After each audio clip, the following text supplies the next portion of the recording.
test it out.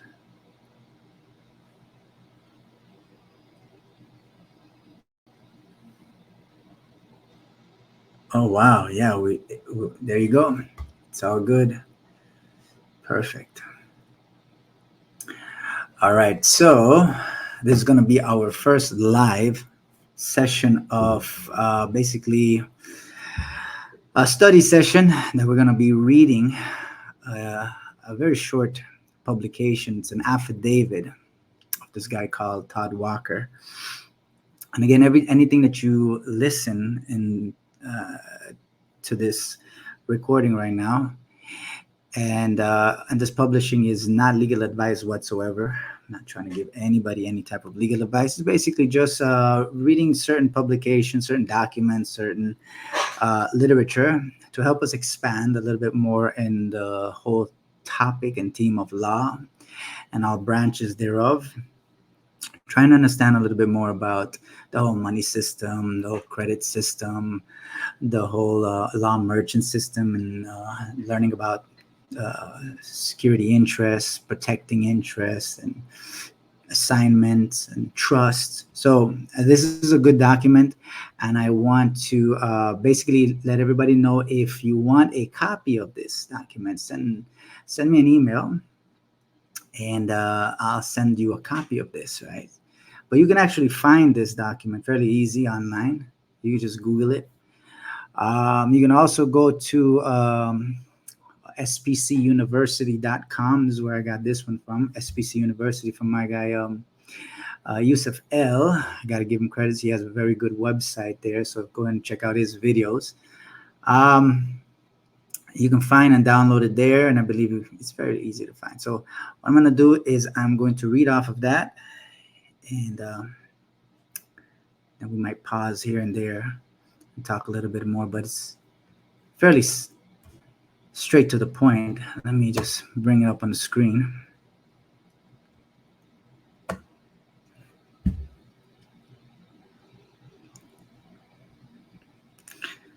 So basically, before I start with this, hold on, let me see if I can bring share screen.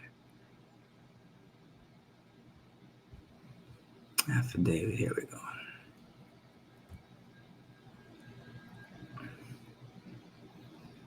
All right, here we go. I believe it is on there. Yeah, it is. Perfect. So here we go. As we can see, this is in the state of Michigan, in the circuit court for the county of Oakland.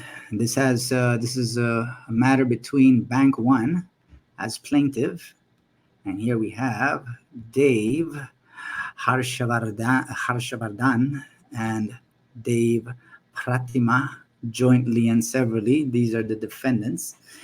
And here we have the affidavit of Todd Walker, expert witness for the defendants.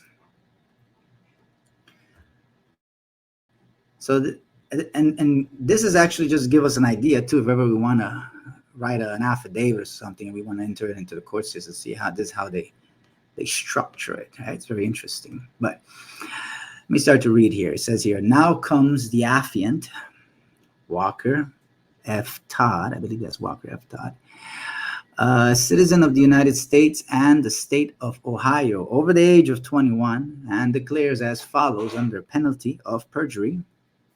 1, that I am familiar with the promissory note. Let me make this a little bit bigger and a little bit bigger right here. Here we go. That I am familiar with the promissory note and this disbursement request, and authorize. Okay. What happened?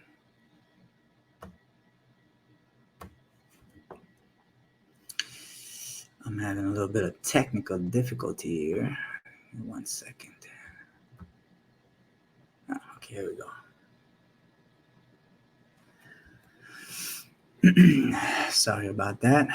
Let me read again. That I am familiar with the promissory note and disbursement request and authorization dated November 23rd, 1999, together, sometimes referred to in other documents filed by the defendant, in this case as the alleged agreement, between defendants and plaintiff, but called the note in this affidavit. If called as a witness, I would testify as stated herein. I make this affidavit based on my own personal knowledge of the legal, economic, and historical principles stated herein, except that I have relied entirely on documents provided to me, including the note regarding hmm, hmm,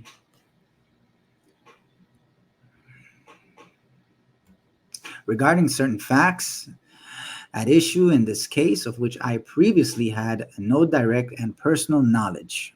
I am making this affidavit based on my experience and expertise as an attorney, as an economist, as a research writer, and as a teacher. I am competent to make the following statements. So obviously this guy is has some good background. Let me see if there's anybody here that needs to join in. Looks like everybody's in. Perfect. Okay, I'll continue reading. Professional background and qualifications. So this is the qualification of Mr. Todd Walker. It says, my qualifications as an expert witness in monetary and banking instruments are as follows. For 20 years, I worked as an attorney and legal officer for the legal departments of the Federal Reserve Banks of New York and California and Cleveland, Among other things, I was assigned responsibility for questions involving both novel and routine notes, bonds, bankers' acceptances, securities, and other financial instruments in connection with my work for the Federal Reserve discount windows and parts of the open market trading desk function in New York. In addition, for 9 years, I worked as an economic research officer at the Federal Reserve Bank of Cleveland. I became one of the Federal Reserve System's recognized experts on the legal history of central banking and the pledging of notes, bonds, and other financial instruments at the discount window to enable the Federal Reserve to make advances of credit that became or could become money. I also have read extensively treatises on the legal and financial history of money and of banking and have published several articles covering all of the subjects just mentioned. I have served as an expert witness in several trials involving banking practices and monetary instruments. A summary biographical sketch and resume, including further details of my work experience, readings, publications, and education, will be tendered to defendants and may be made available to the court and to the plaintiff's counsel upon request. So this guy seems pretty knowledgeable about what he's about to share, right? And here it says general. Oh, shucks, what is it going blurry? My thing is going generally accepted accounting principles. That's GAAP. Oh, wait a minute. I have some people that I got to put in here. Give me 1 minute. Let me put some people in here. So this guy seems very knowledgeable, very experienced, obviously. And he's going to basically share a little bit of that experience with us. Okay, let me see what's going on here. Add to stage. Yes, add to stage. Here you go. What's going on here?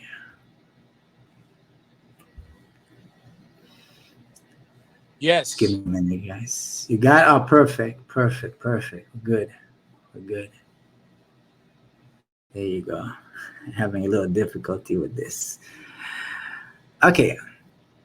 It says here, banks are required to adhere to generally accepted accounting principles, known as GAAP. GAAP follows an accounting convention that lies at the heart of the double entry bookkeeping system called the matching principle. This principle works as follows. When a bank accepts bullion or accepts coin or accepts currency or a check or drafts, promissory notes, or accepts any other similar instruments, hereinafter known as instruments, when this is accepted from customers and deposits or records or records the instrument as assets, it must record offsetting liabilities that match the assets that it accepted from customers.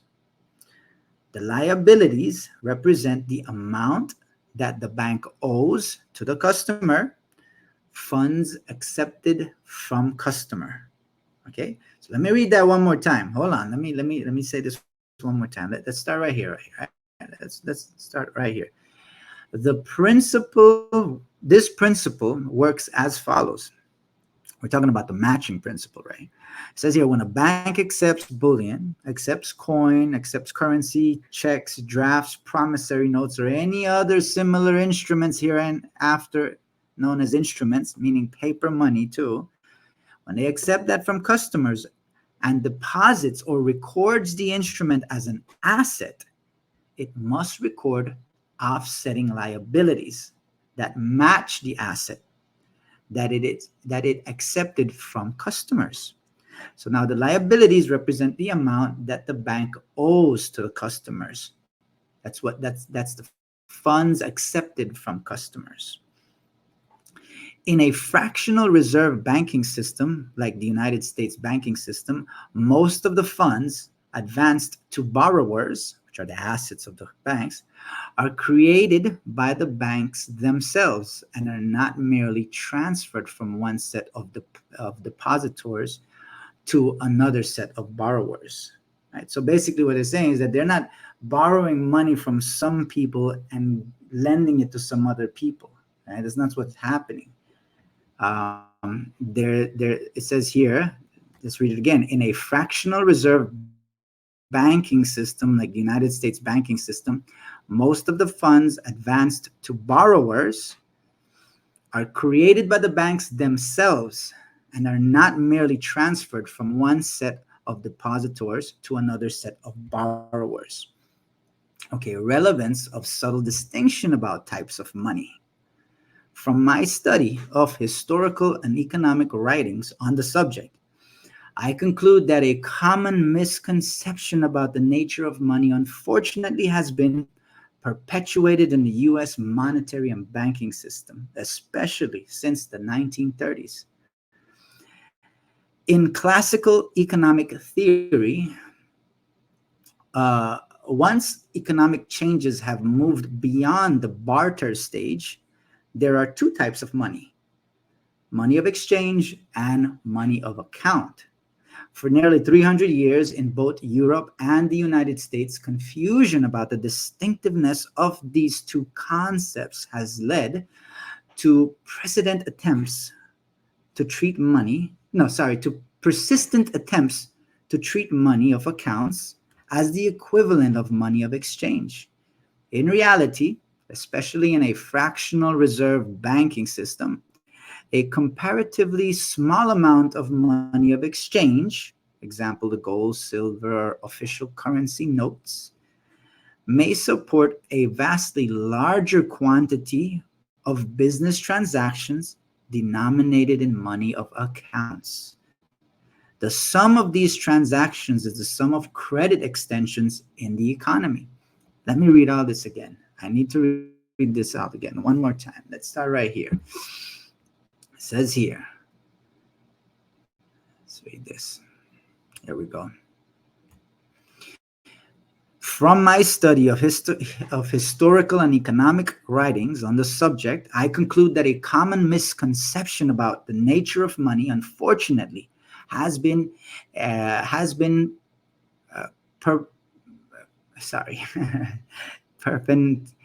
I'm a little bit. This thing is okay. It went a little bit blurry right now. Sorry about that. Unfortunately, has been perpetrated in the U.S. monetary and banking system, especially since the 1930s.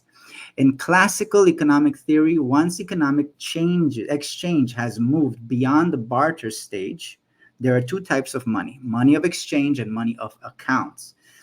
For nearly 300 years in both Europe and the United States, confusion about the distinctiveness of these two concepts has led to persistent attempts to treat money of accounts as the equivalent of money of exchange. In reality, especially in a fractional reserve banking system, a comparatively small amount of money of exchange, example gold, silver, and official currency notes, may support a vastly larger quantity of business transactions denominated in money of accounts. The sum of these transactions is the sum of credit extensions in the economy. With the exception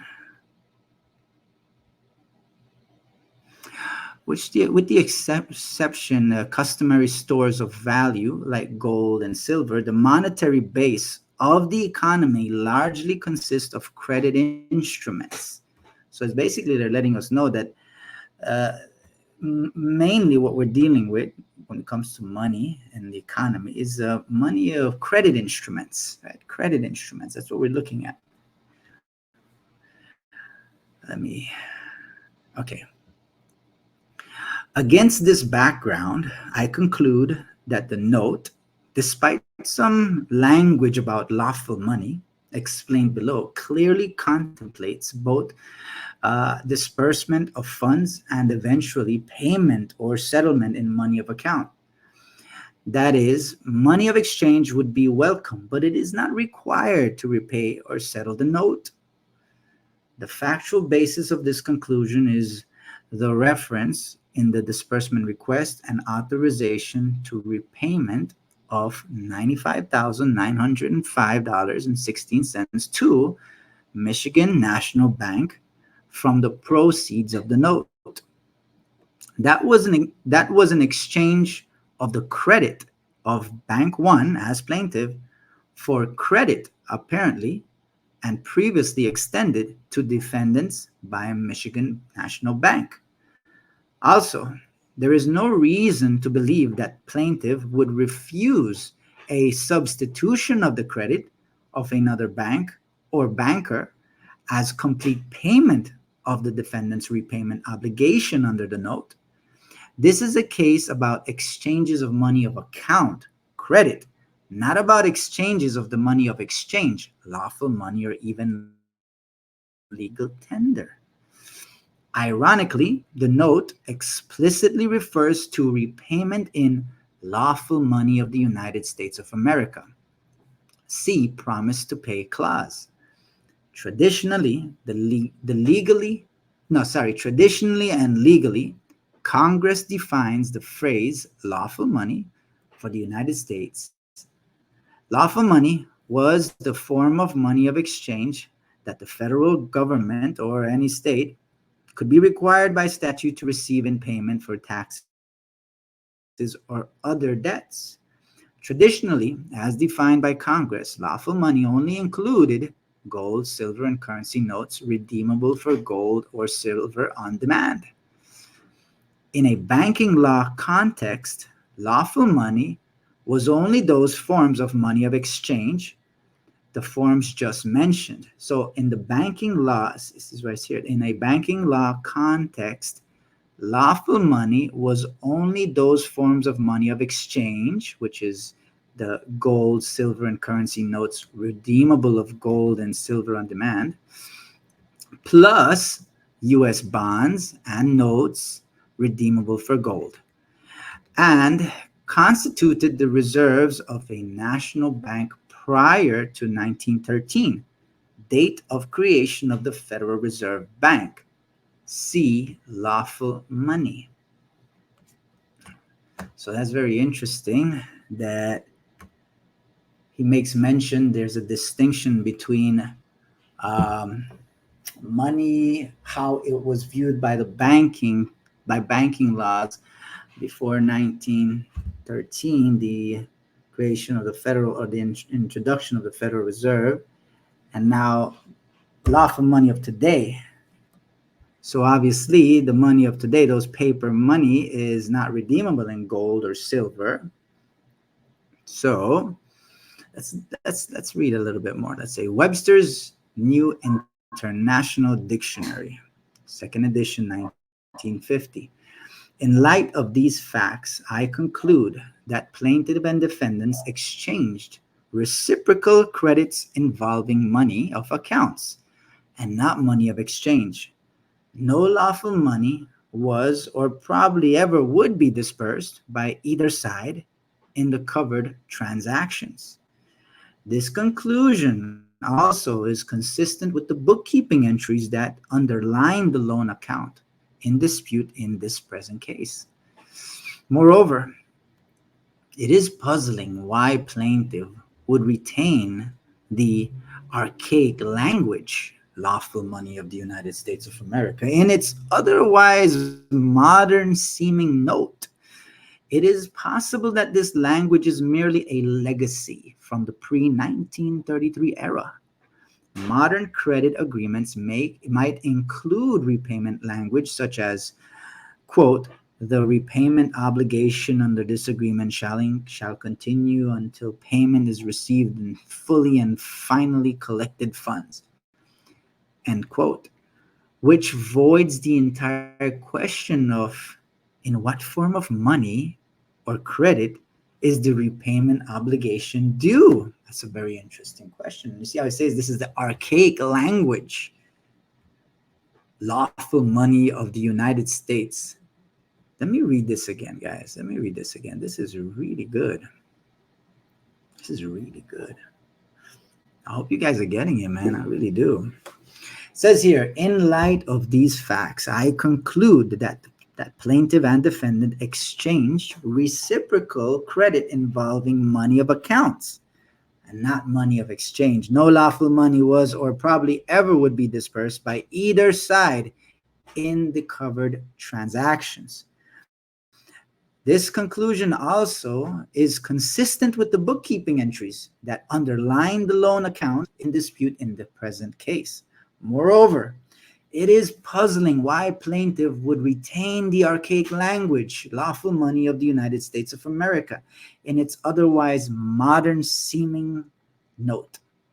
It is possible that this language is merely a legacy from the pre 1933 era. Modern credit agreements might include repayment language such as the repayment obligation under this agreement shall continue until payment is received in fully and finally collected funds, which avoids the entire question in what form of money or credit is this repayment obligation due. 6. Legal tender, a related concept, but one that is economically inferior to lawful money because it allows payment in instruments that cannot be redeemed for gold or silver on demand, has been the form of money of exchange commonly used in the United States since 1913. Listen to that. Let me read it one more time. Legal tender, a related concept, but one that is economically inferior to lawful money because it allows payment in instruments that can be redeemed, that cannot be redeemed for gold or silver on demand. This has been the form of money of exchange commonly used in the United States since 1933, when domestic private gold transactions were suspended until 1974. Basically, legal tender is whatever the government says it is. The most common form of legal tender today is Federal Reserve notes, which by law cannot be redeemed for gold since 1934 or since 1964 for silver. See 31 USC sections 5103, 5118B, and 5119A. Note, I question the statement that Federal Reserve notes cannot be redeemed for silver since 1964. It was Johnson who declared on 15th March 1967 that after 15th June of 1967, that Federal Reserve notes would not be exchanged for silver And the practice did stop on June 15th. Let's see, where'd it go now? Hmm.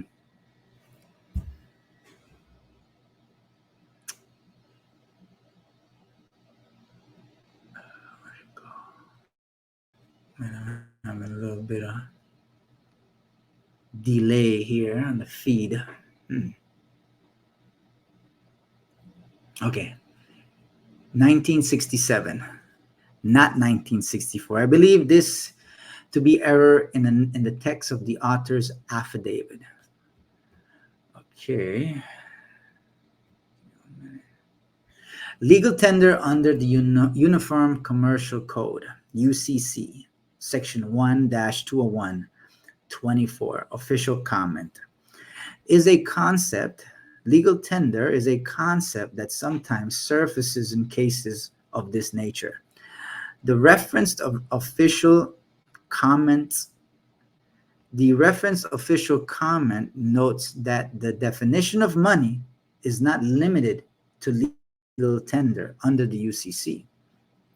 Money is defined in section 1 201 24 as a medium of exchange authorized or adopted by a domestic or foreign government and includes a monetary unit of account established by an intergovernmental organization or by agreement between two or more nations. The relevant official comment states that the test adopted is that of sanction of government, whether by authorization before issue or adoption afterwards, which recognizes the circulating medium as a part of the official currency of that government. The narrow view that money is limited to legal tender is rejected. Thus, I conclude that the UCC tends to validate the classical theory view of money. So the UCC does recognize that there's a difference. It's not only negotiable instruments, but there is other forms of money of credit. How banks began to lend their own credit instead of real money. In my opinion, the best sources of information on the origins and use of credit as money are in Alfred Marshall's Money, Credit, and Commerce, page 249 to 251, 1929, and Charles P. Kindleberger, a Financial History of Western Europe, 1984. A synthesis of these sources as applied to the facts of the present case is as follows. As commercial banks and discount houses, private bankers became established in parts of Europe, especially Great Britain and North America.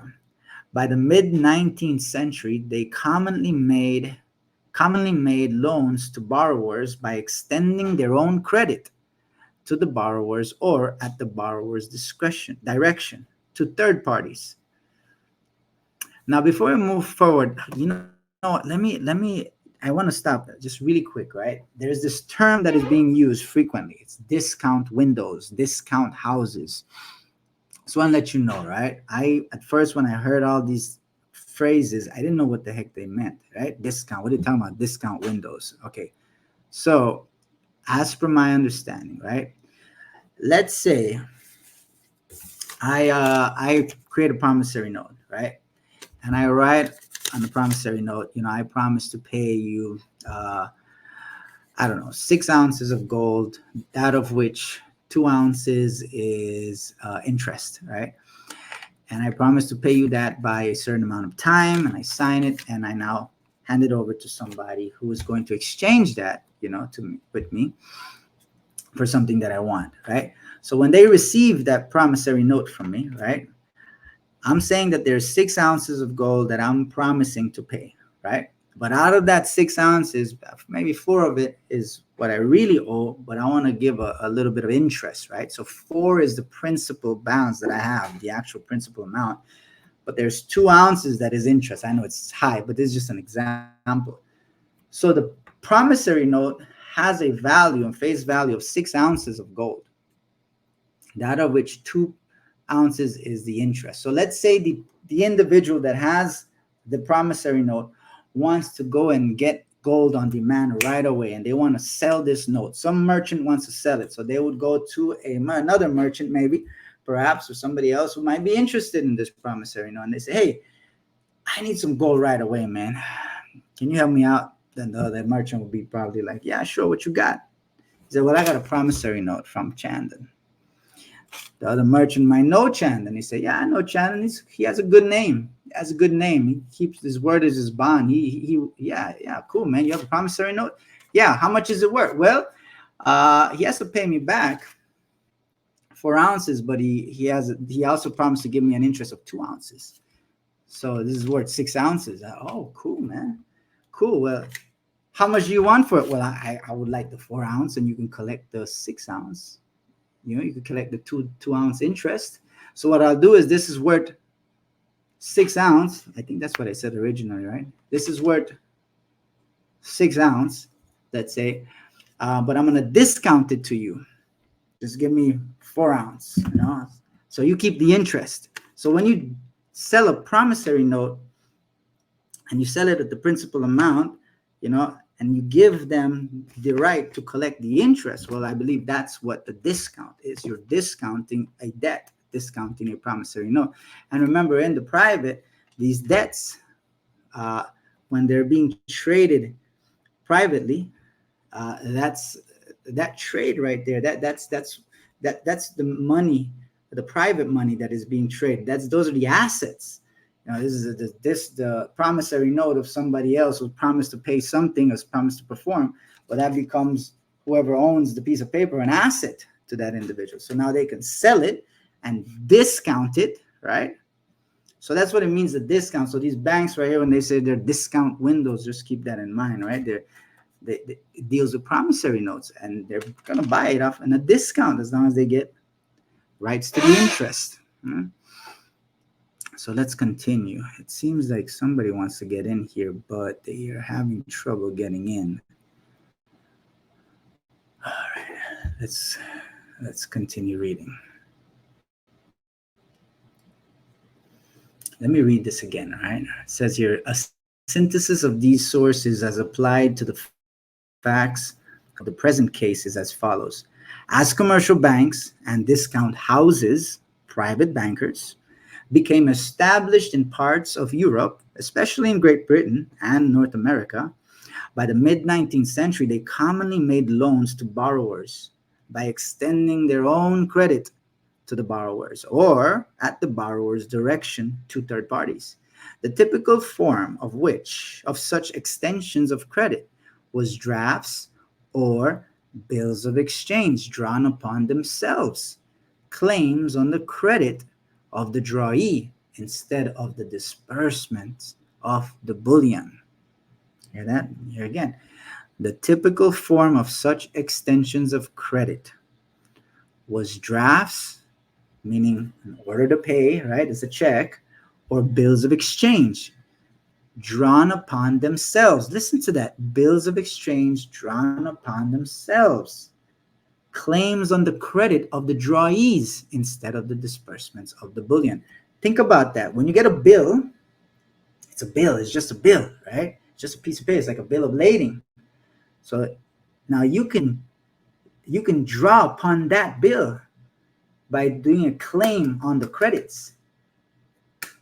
So that's what it's saying here, the bills of exchange. So when you do a claim on it, that's the acceptance for value, right? Now you're converting it into a bill of exchange using the same bill. And this is what it's talking about right now, instead of the disbursements of bullion. So, or coin or other form of money in transactions with third parties. These drafts and bills came to serve most of the ordinary functions of money, Remember, it was all monies of account. So as long as the books are balanced, they're cool, man.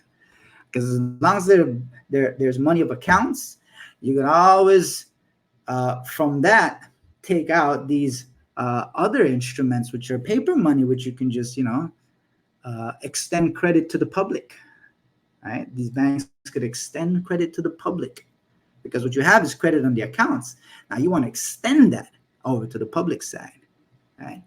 Check it out. The third parties had to determine for themselves whether such credit money had value, and if so, how much. The Federal Reserve Act of 1913 was drafted with this model of the commercial economy in mind and provided at least two mechanisms: the discount window and the open market trading desk. Think about that. What are they trading? What are they trading? They're trading stocks and bonds, promissory notes, certificates of title. So there's a discount window. Someone's going to buy all these discounted notes, and then what are they going to do it? They're going to sell it and trade it, right? So they had at least two mechanisms: the discount window and the open market trading desk, by which certain types of bankers' credits could be exchanged for Federal Reserve credits, which in turn could be withdrawn in lawful money. Credit at the Federal Reserve eventually became the principal form of monetary reserves of the commercial banking system, especially after the suspension of domestic transactions in gold in 1933. Thus, credit money is not alien to the current official monetary system. It is just rarely used as a device for the creation of Federal Reserve credit that, in turn, in the form of either Federal Reserve notes or bank deposits at Federal Reserve banks, function as money in the current monetary system. A means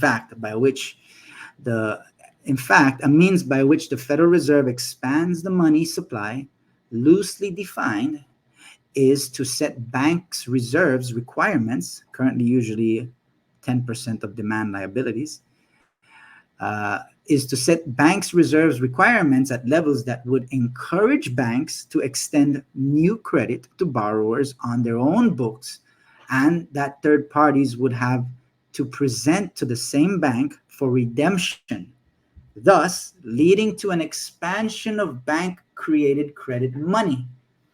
In the modern economy, many non bank providers of credit also extend book credit to their customers without previously setting aside an equivalent amount of monetary reserves.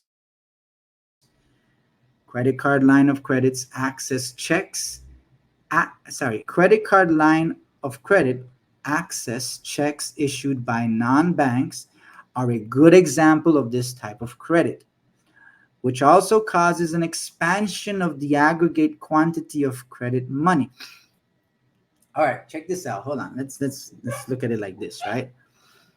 When we talk about the monetary system, and they're talking about the Federal Reserve, obviously what is happening, there is a group that is taking care of all the accounts of the money of credit, right? They are responsible for the money of credit, especially now that which is being extended in the public, right? So what they're saying is that these money of the accounts is what creates the extension of the credit in the public, right? But they're seldom used. It is seldom used. The money of accounts is seldom used by the people. Actually, that's what they're basically what I'm getting from this. It's like there is a availability of a type of monetary usage that we the people are not using, which is that of the money of accounts. We seem to be using those money of exchange in the public, which are those paper monies, which are also liabilities, but they came and are birthed from the private credits. They're extension of private credits, and now they represent public credit. So you can get that piece of paper, put it in an account, and boom, it's charged with new credits all of a sudden. So if you have an account that's zero and you have a paper money, and put it on there. Boom, you have credits now. It's like a machine that has a zero, and you can't play it. So you got to charge it up with some credits, right? So you got your account, and you want to charge up your account. Well, you got to give it something to charge. And apparently these money of credit are what charges those things there. You know what I mean? Makes you think about what a charge is again, you know. Let me read this again, this piece right here. Let me read it again, right? In fact, let me go up. Let me see if this is, can I read up here? Because see, what we're reading right now, this is from an expert, man. This is from an expert. He's going all out. He's basically letting everybody know, right? Thus, credit money is not alien to the current official monetary system. It is just rarely used as a device for the creation of Federal Reserve credit that, in turn, in the form of either Federal Reserve notes or bank deposits at the Federal Reserve banks, function as money in the current monetary system. In fact, the means by which the Federal Reserve expands the money supply, loosely defined, is to set banks' reserves requirements at levels that would encourage banks to extend new credit to the borrowers on their own books. Listen to what it says, on their own books, at third parties, that third parties would have to present to the same bank for redemption, thus leading to an expansion of bank-created credit money. In the modern economy, many non-bank providers of credit also extend book credit to their customers without previously setting aside an equivalent amount of monetary reserves. Credit card line of credits access checks issued by non-banks are a good example of this type of credit, which also causes an expansion of the aggregate quantity of credit money. The discussion of money taken from the Federal Reserve and other money sources in paragraph 11 is consistent with the account of origins of the use of bank credit as money in this paragraph. Advances of bank credit as equivalent to money. 9. Plaintiff apparently asserts that the defendants signed a promissory note, such as a note or credit application, collectively the note, in exchange for the plaintiff's advance of funds, advance of credits, or some type of money to or on behalf of defendant. However, the bookkeeping entries required by application of GAAP and the Federal Reserve's own writings should trigger close scrutiny of plaintiff's apparent assertion that it lent its funds, or it lent its credit, or it lends its money to or on behalf of the defendants, thereby causing them to owe the plaintiff $400,000. According to the bookkeeping entries shown or otherwise described to me and applications of GAAP, the defendants allegedly were to tender some form of money, lawful of the United States of America, is the type of money explicitly called for in the note. Securities or other capital in equivalents to money, funds, credit, or something else of value in exchange, money of exchange loosely defined, collectively referred to herein as money, to repay what the plaintiff claims was the money lent to the defendant. Let me read this one more time, guys. I want us to really listen to what's happening here. Hold on. What's going on here, man?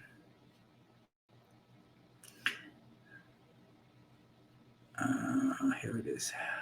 Man, my internet is very slow. My computer is very slow, but it takes a while for me to actually.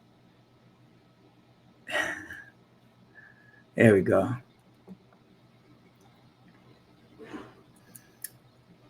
So the plaintiff, right? Plaintiff apparently asserts, and that's the banks, right? That's the banks. Plaintiff apparently assert that the defendants signed a promise to pay, such as a note or a credit application, collectively called a note, They signed that in exchange for the plaintiff's advance of funds or credit or some type of money to the defendant or on behalf of the defendant. However, the bookkeeping entries required by application of GAAP and the Federal Reserve's own writings should trigger very close scrutiny on plaintiff's apparent assertions that it lent its funds or it lent its credit or it lent its money to the defendant or on behalf of the defendant, thereby causing them to owe the plaintiff $400,000. There should be some scrutiny in that. So you should take another look at that. Okay, that don't seem right. According to the bookkeeping entries shown on or otherwise described to me an application of GAAP, the defendants allegedly were to tender some form of money. They just had to give some form of money.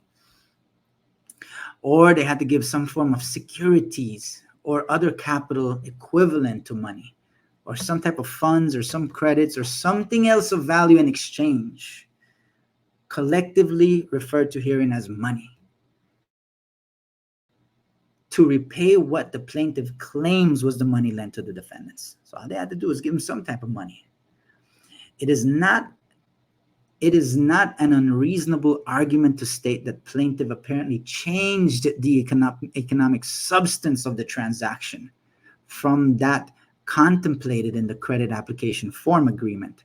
The credit application form or the agreement or the notes or other similar instruments that the defendants executed, thereby changing the costs and risks to the defendant. Let's read it again. It is not an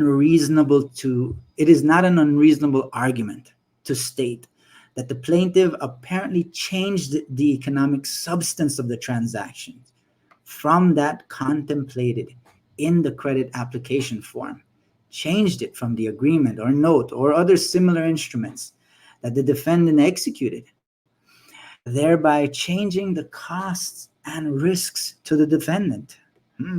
Says it's not unreasonable to think that. He says there's reasons to believe that that's what happened. That's what he's saying, right? At most, the plaintiff extended its own credit, money of account, but the defendants were required to repay in money of exchange or lawful money at that, which creates at least an inference of inequality of obligations on the two sides of the transaction. Inequality of obligation, what does that mean? Hey, that's no contract. It has to be equal obligations, right? So he's saying right here some very useful things.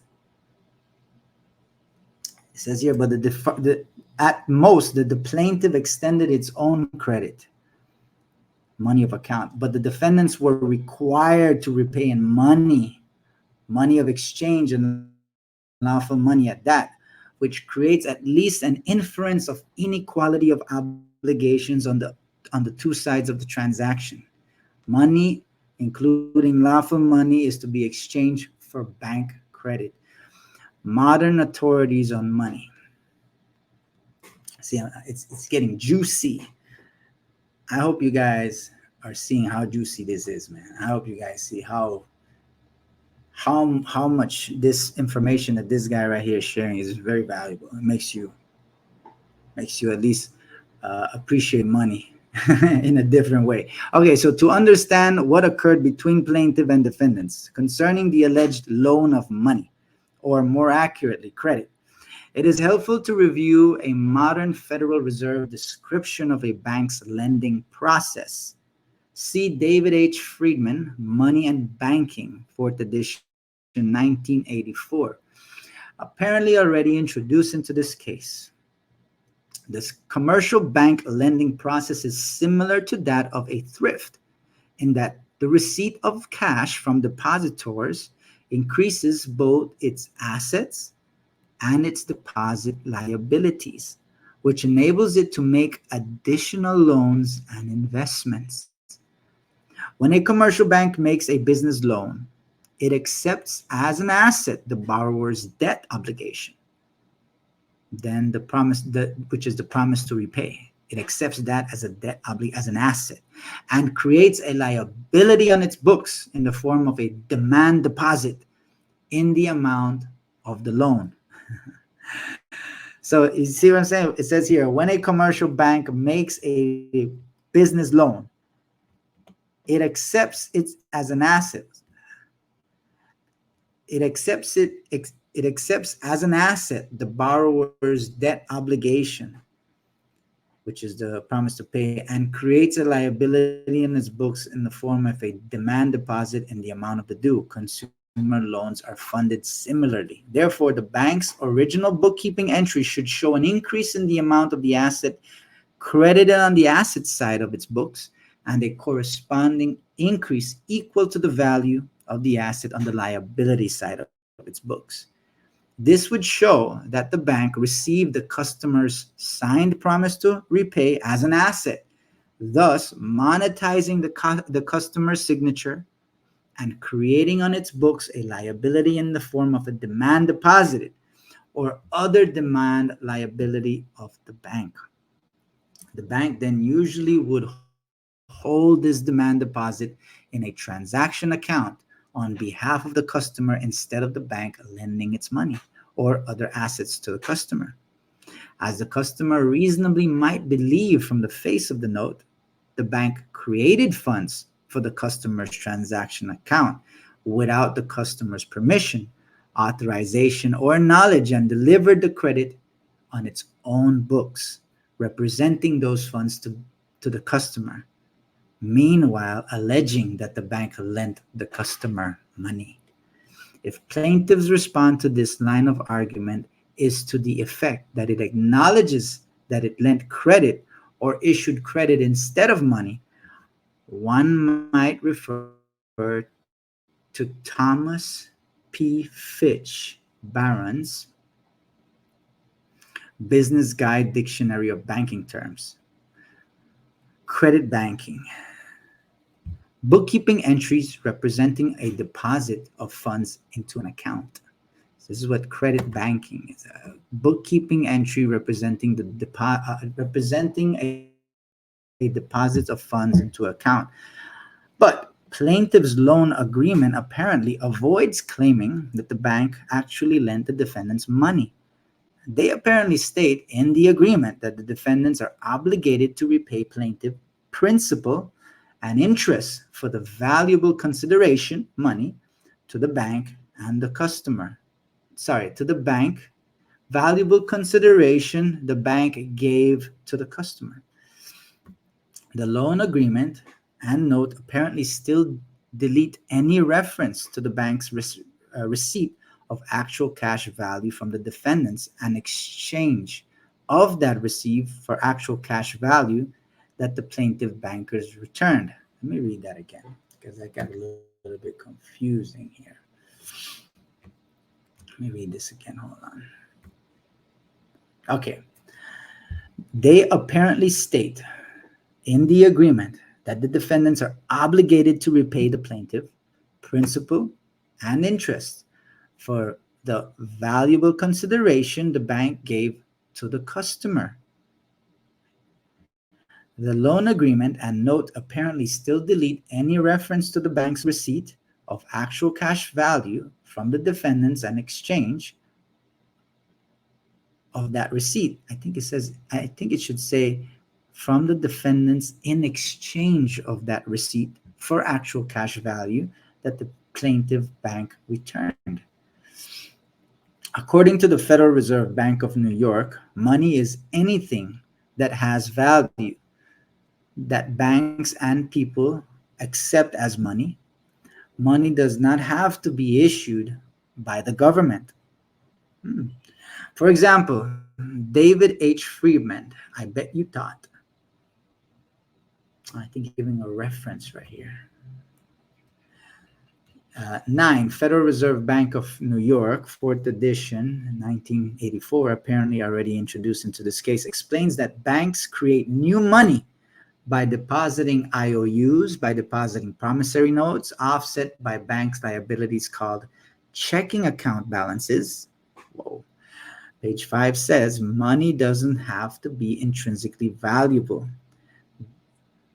nor does it have to be issued by government or be in any specific term. So money is just anything.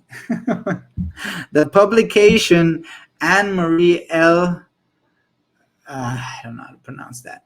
Modern Money Mechanics, page 7 to 33, I believe it says.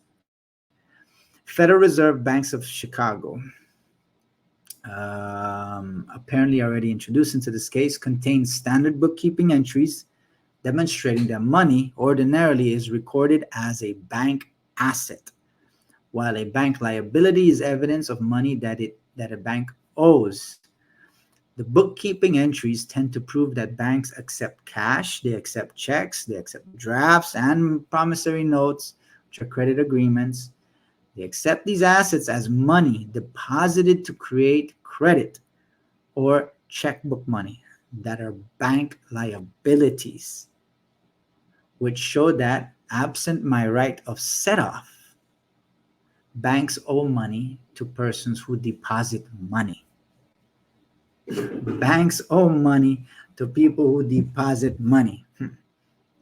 Cash, money of exchange, is money and credit or promissory notes.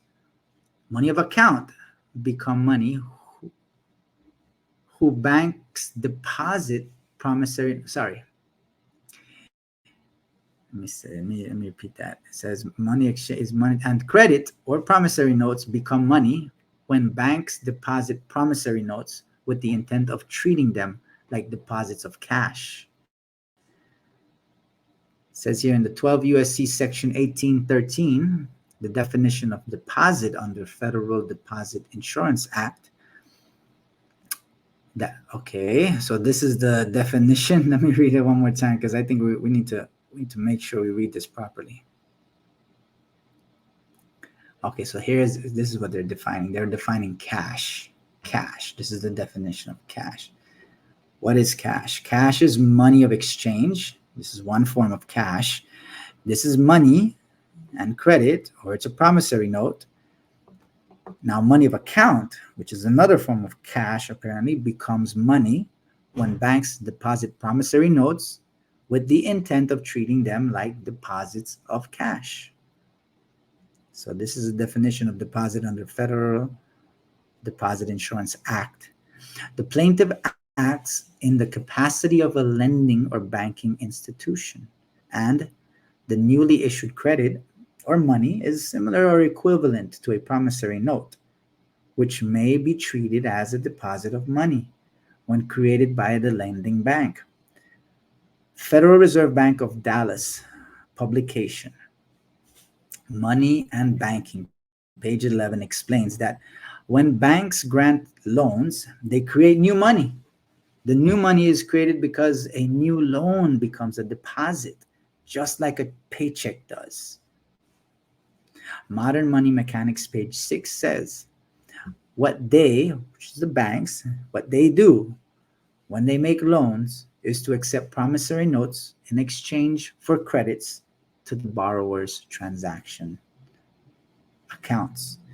The next sentence on the page explains that banks' assets and liabilities increase by the amount of the loans. Okay, check this out, right? If you have an account at the bank and you go check your balance, right? Say you have a balance of $1,000.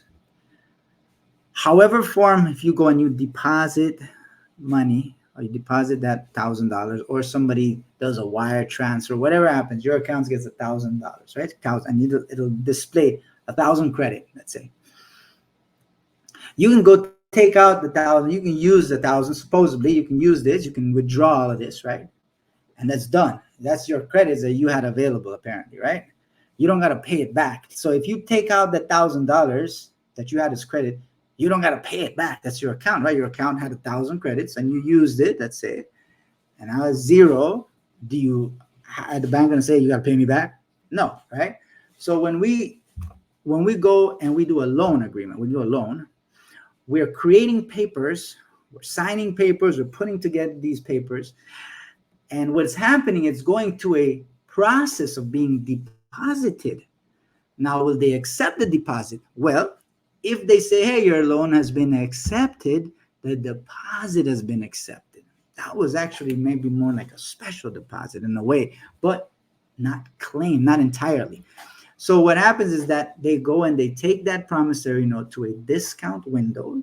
They get it exchanged for credits that goes into your account, what you did, in the very same way that you deposit $10 and you see $10 credit show in your account, and you deposit a promissory note of $50,000, and then they say it's been accepted, and then you see in your credit 50,000 credits. They both are similar. You made a deposit. There's credit now there. If you bring both of them to zero, shouldn't have to pay for it. Whether it be a loan or whether it be, you put the money in there, they just call it a loan. The loan is them borrowing that note from us. It was a loan. They borrowed it. They borrowed it. They were supposed to pay it back to us with interest and all of that. It just looks like we're the ones because we're not, I mean, we're not familiar with the monies of accounts. So let's continue. Very interesting. I like that he's reaffirming a lot of things that we are already learning. So, commentary and summary of argument. Plaintiff apparently accepted the defendant's note and credit application, which is money of accounts. They accepted that the plaintiff, the banks, accepted that in exchange for its own credit, also money of account, and deposited that credit into an account with the defendant's name on the account, as well as apparently issuing its own credit for $95,905.16 to Michigan National Bank for the account of the defendants. One reasonably might argue that the plaintiff recorded the note or credit application as a loan, money of account, from the defendants to the plaintiff, and that the plaintiff then became the borrower of an equivalent amount of money of account from the defendants. So you see how he flipped it? He showed it that the plaintiff became the borrower of an equivalent amount of money of accounts from the defendant. Why? Because the defendant gave promissory note. That's an asset. And that, as long as it was accepted, that asset is valued at whatever the face amount says. And the signature was there. It's an agreed amount. The bank accepted that agreement with the amount on that piece of paper. That is an asset. They are now the borrowers of that security. And then they borrowed it and they said, let me try to hustle it. Let me try to make a little something off of it. And then they bring it back. They put it in the account. Here you go, boss. I sold it for you, boss. And then you see your credits right there. It's like, wow, thank you. You should keep the interest. You work hard, my buddy. But now they want to come and say, hey, but you got to pay us back. You got to think. You got to think. The plaintiff, in fact, never lent any of its own pre-existing money, never lent any of its pre-existing credit or assets as consideration to purchase the note or credit agreement from the defendants. Never did that. Robertson notes, I add that when the bank does the foregoing, then in that event, there is an utter failure of consideration for the loan contract. When the plaintiff deposited the defendant's $400,000 of newly issued credit into an account, the plaintiff created from $360,000 to $400,000 of new money, the nominal principal upon less up to 10% of $40,000 of reserves that the Federal Reserve would require against the demand deposit of that size.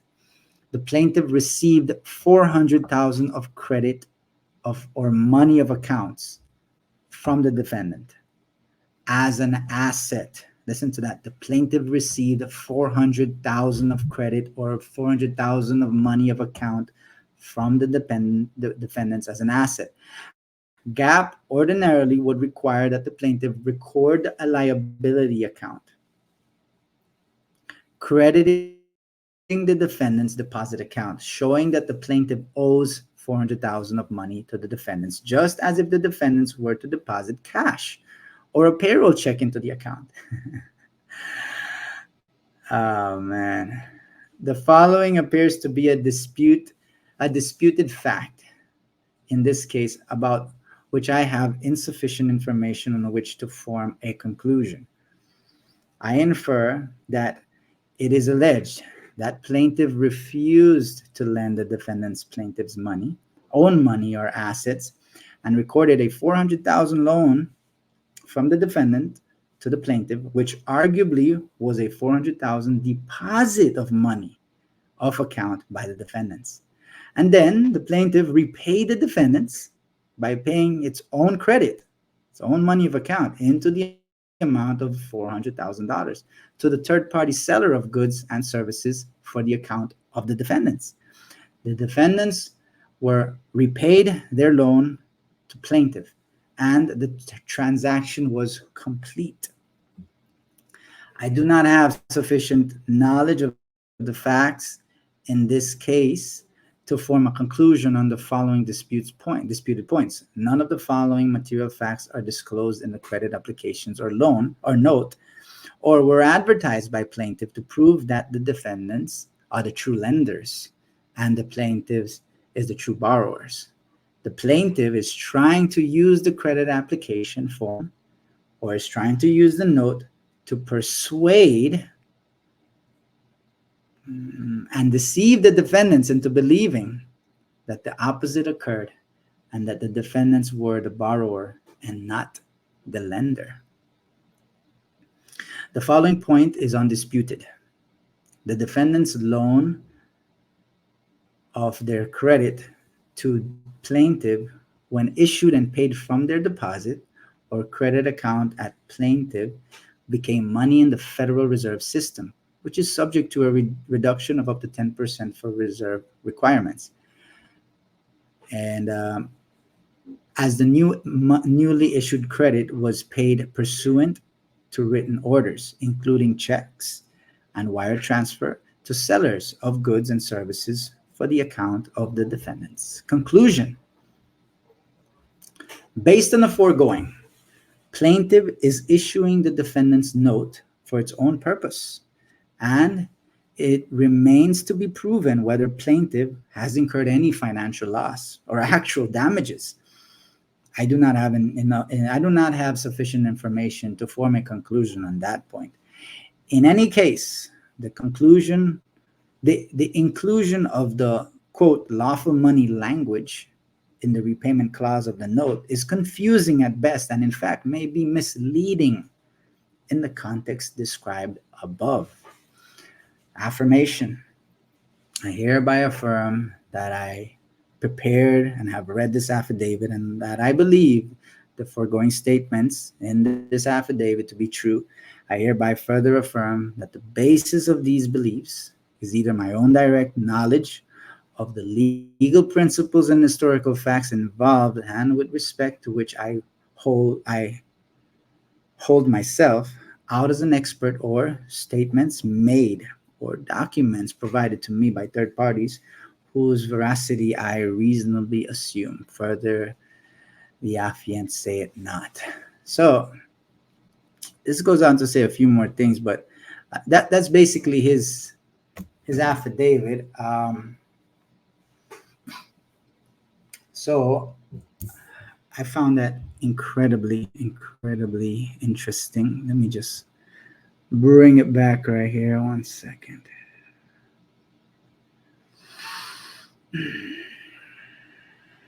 Let me see something.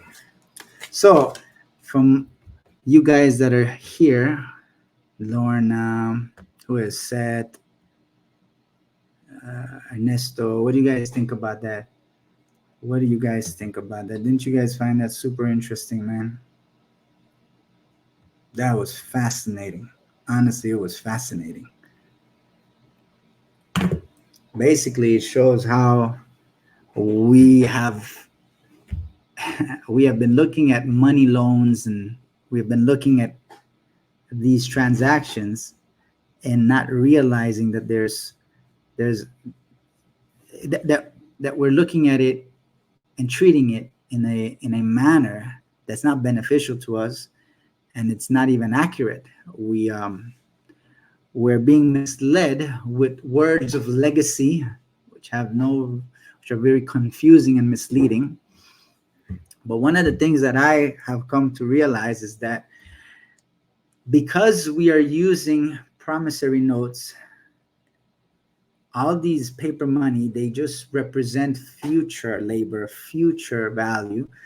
Nothing can be paid on the spot or on demand, right? So if you have a piece of paper that you can collect at the bank, then that piece of paper can, and you get gold in return or silver, then that's something that can be paid on demand, right? You can get gold and silver on demand and have that with you and do whatever you want with that gold. But if you have a promissory note, you can't get nothing other than credit. That, here you go, here's a credit in your account now, you can use it anytime you want. You know what I mean? Once you run out of it, then you got to give another one. So that means, it makes me think. So let's say I have in my account, let's say I had $1,000, right? And I go to the grocery store and I take out $500, or I swipe my card. And let's say it's a debit card. I swipe it. And I sign, or a credit card, whatever, I sign. In my traditional way of thinking, without knowing what I just read right now, without having learned anything about money and banking and promissory notes, I would have assumed that by me swiping that card, I'm telling them to take 500 credits or 500 units from my 1,000 and transferring it over to this guy's account right here. So that's why I see when I check my statement, there's 500 has been deducted. But now with this information right here saying that that's not what's happening. What's happening is that when we swipe that card, that is creating a whole new set of money. That is creating money of accounts. That is extending credit. The credit that is in the account of $1,000, that's not even being touched. But there's something happening because of that, the way the accounting system is set up, and there's multiple books matching principles. What we're seeing is only maybe at best one side of the story. Maybe there's more than one accounting ledgers, right? So what is happening is that we're not really using any of the credits. We're manufacturing new credits, manufacturing new instruments of credit. We're manufacturing promissory notes on demand. We're manufacturing orders to pay on demand. So when we're doing that swipe, we're creating these instruments, which again are being accepted as bank deposits, and those are basically being accepted as liabilities on the other side, where they are already accepting also, and the other aspect as assets, these instruments. So they're balancing the books, they're zeroing it out every day. So it's very interesting to see that we're not really using money really. We're creating a manufacturing money on demand as we go. So what we're probably going to do, because in the first session we went over the publication Law Merchant, and then what we did after that, we went over the publication Acceptance for Value. Now we're learning a little bit about banking and how it works, and how it's as explained by somebody who's in the field, who has a lot of experience, a lot of knowledge, and practically just laid it out for us. So what we're going to probably do is go back to certain sections of Law Merchant next class, next study session, read certain things, and we're probably going to have a few discussions this time, and not read the entire Law Merchant, but just certain parts of it. Now, having read the Affidavit of Todd Walk, or having read the Acceptance for Value, and let's see if we can maybe understand a little bit more for the second time around that we're going to read and go over certain parts of Law Merchant. Let's see if we can find or learn a little bit more, right? Connect some more dots. Let's see if we can do that. So guys, thank you for joining, and thank you for viewing, whoever is viewing online and Facebook. And I'm going to probably upload this into YouTube, and I'm going to be uploading a few more things in YouTube, and I'll be publishing that on Facebook, letting people know about it. And I hope that people can come to appreciate this information, learn a little bit more about it, and use it, because it's fascinating. And Anyway, guys, if there's anybody right now, Seth or Lorna or Ernesto, want to say something before we conclude? You guys want to mention anything, point out anything, maybe expand on something? You know what? I'm looking at the comments and I don't see no. Oh, wait a minute. Here's a private comment. Shucks. My bad. My bad. I wasn't even looking at the comments. I was just listening to what he was reading. Wasn't it interesting, man? Wasn't that Yeah, interesting? yeah, very, Oh, very, very. oh man. I know Gratitude, Ernesto loved gratitude, it. I'm looking at Ernesto. He loved it. Hell yeah. gratitude. So A lot of yeah. gratitude. So it's really cool, huh? To hear him break it down like that. Yeah, Yeah. and then understanding what like what money is and the windows. Well, I missed Fiscal about the windows. first 6 pages of it, so I'm gonna have to go back after and read through this. But Oh, okay. what you were reading was super informative, and the way he described and explained things in the chapter was great. And, your interpretation of explaining it was awesome. I appreciate it. Oh man.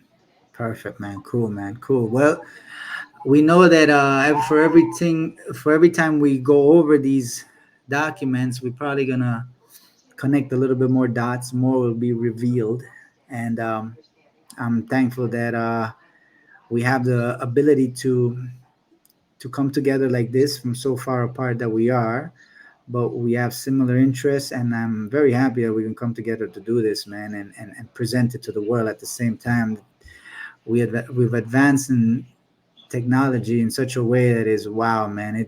The possibilities of connection nowadays is unbelievable, man, and it's amazing. I'm happy to be part of it, and I'm happy that you guys took time off to join, and I hope that we can grow together and put these things to practice, man. And yeah, thanks a lot, guys. Thanks a lot. If there's nothing else more to say, I'd like to conclude this. Again, it wasn't that much. It's what we did. Still 1 hour 17 minutes, which is pretty good. Pretty good. What This is what it awesome. said. I feel What like the more we get into these study groups and the study time and take the time to really get into it, the more we're learning, putting, like you said, the dots together. And we're Mm, just so blessed to be part of this because, most of the percentage of the world right now is just watching Netflix, not really even connected or like have no mm. clue that this exists, and we're part of that little small group. So we appreciate your Yeah. time. Thank you so much, everybody, for tuning in, staying connected as a family group, studying this. And this is awesome. Thank you so much. Thank you, Oh Chanda. man, you're welcome. You're welcome, Amazing, guys. You're welcome. amazing. Hey, Glenn. Wait, but Yeah, it guys, was. look Yeah, it was. what it said. It said that it said the bookkeeping entries tend to prove that the bank accept cash, checks, draft, and promissory notes, credit agreements, assets as money That's money. deposited to to create create credit, right? So like they take Yes, all this stuff and to create a credit. Basically, like we exactly. have a credit that that the bank accept all these different types of payments, Yeah, not just money, cash. yeah. That's why I think that So it's it's evident. best if we set up our trust accounts, right? If we set up a trust account, right? Obviously, the trust account is going to be separate and distinct from personal account. So the trust account is going to have a trustee appointed to it, right? And obviously, you want to assign a successor trustee right away. And it means that once that account is set up, it's going to be best to use them for depositing these bills of exchange instead of dealing with the utility companies, dealing with these different I don't know, corporations.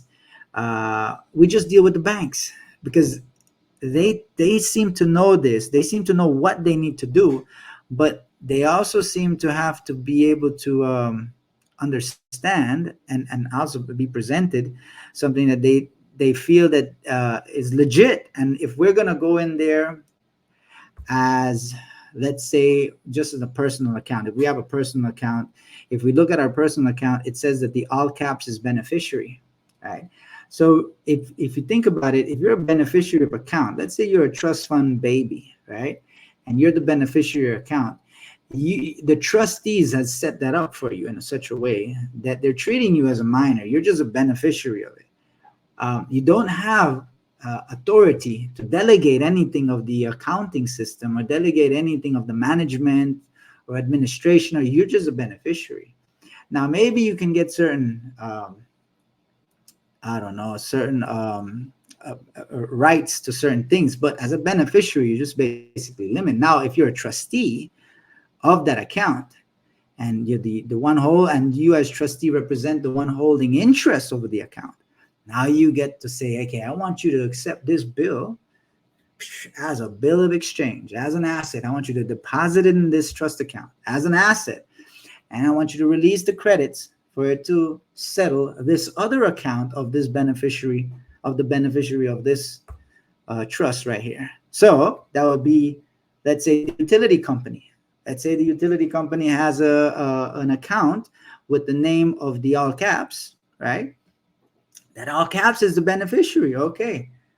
So the trust is saying, hey, I accept this for value. I'm returning this for value. Here's a bill of exchange. This bill of exchange should be accepted as a credit. I want this, the credit, to be dispersed, to be released, so it can go to that account, zero that account. By using, again, by drawing against the bill itself. So I think that's probably the best way. That's what I'm gonna do. That's what I'm setting up right now, and I can't wait to finally share with you guys a success in that. But I see that because it's here in Belize, it's different. It's very complicated dealing with these people. But anyway, I'm gonna update you guys on that. I'm working on that and learning every day. But yeah, Lauren, I appreciate you pointing that out, though. Yeah, because the bill is actually the coupon, right? If I'm not mistaken. Well, the bill, yeah, well, the bill depends how yeah, it should be, depends how the bill is received. But if you just get a statement, because nowadays they're just sending you a statement, then you can convert that into a you can convert it into a negotiable instrument. Negotiable Right? instrument, yeah. A Okay. coupon is a negotiable instrument, a type of negotiable instrument. So yes, but sometimes they have it on the bottom, the coupon. They Yeah, used to have it usually, here, but yeah, they used to have it, yeah. now they're trying to trying to not deal with that. But Yeah. but we could still do it, though. We could still accept it for value, and we could still, again, we have to come in as a third party, though. We can't come in as a beneficiary like that of the public account. It won't work in the public. You have authority of nothing. You just you represent at best this beneficiary. And yes, everybody, you could see everybody everybody are taking benefits from the government. The government has all these benefits, so it's for the beneficiaries. They're the trustees. They're giving benefits to the public. The people are the beneficiaries. But again, what type of beneficiaries? Right? So you're a beneficiary under that public trust. The public trust looks at all public entities as just, there's a type of entity that is a creditor, but you have to have a license. You have to have license to be a creditor in the public, right? That would be trustee. You have to be a officer or a trustee or a registered company or registered corporation under the public trust, because that's the trust agreement, right? So then anything that is entered in goes into the trust, that's an income, right? So that's why all of them got to report the income of that trust agreement. But if you got a private trust, you got to report you got to have records of the income that comes into your trust, right? Your income. There's the income private, income public, and then that's well, we'll get into that a little bit more, and that's another interesting subject. But yeah, guys, thanks a lot for joining in. I'm gonna call it the night. I'm gonna study a little bit more. I just got a new book, so I'm itchy to read that. But if nobody has anything else to add or say, then we will call it the night. No, just thanks All again, right. brother. Look forward to the next session as well. I'm gonna reread Perfect. all these documents coming up this weekend, so I appreciate you. For sure, man. and For sure, everyone. said. You got it, man. You got it. All right. Well, you guys have a good night, man. You guys have a good night. Peace and love to all. Thanks for everything, guys, and all gratitudes over here. And I'm just excited with everything that's going on. It's a lot, but at the same time, I'm learning slowly, and I just appreciate that we can do this together as a group. Yep. Definitely. Definitely. Appreciate it too. Appreciate it. Many blessings Till, on this journey, guys. many blessings. Till next week, guys. Till next week. Peace and love. Alrighty, peace and love.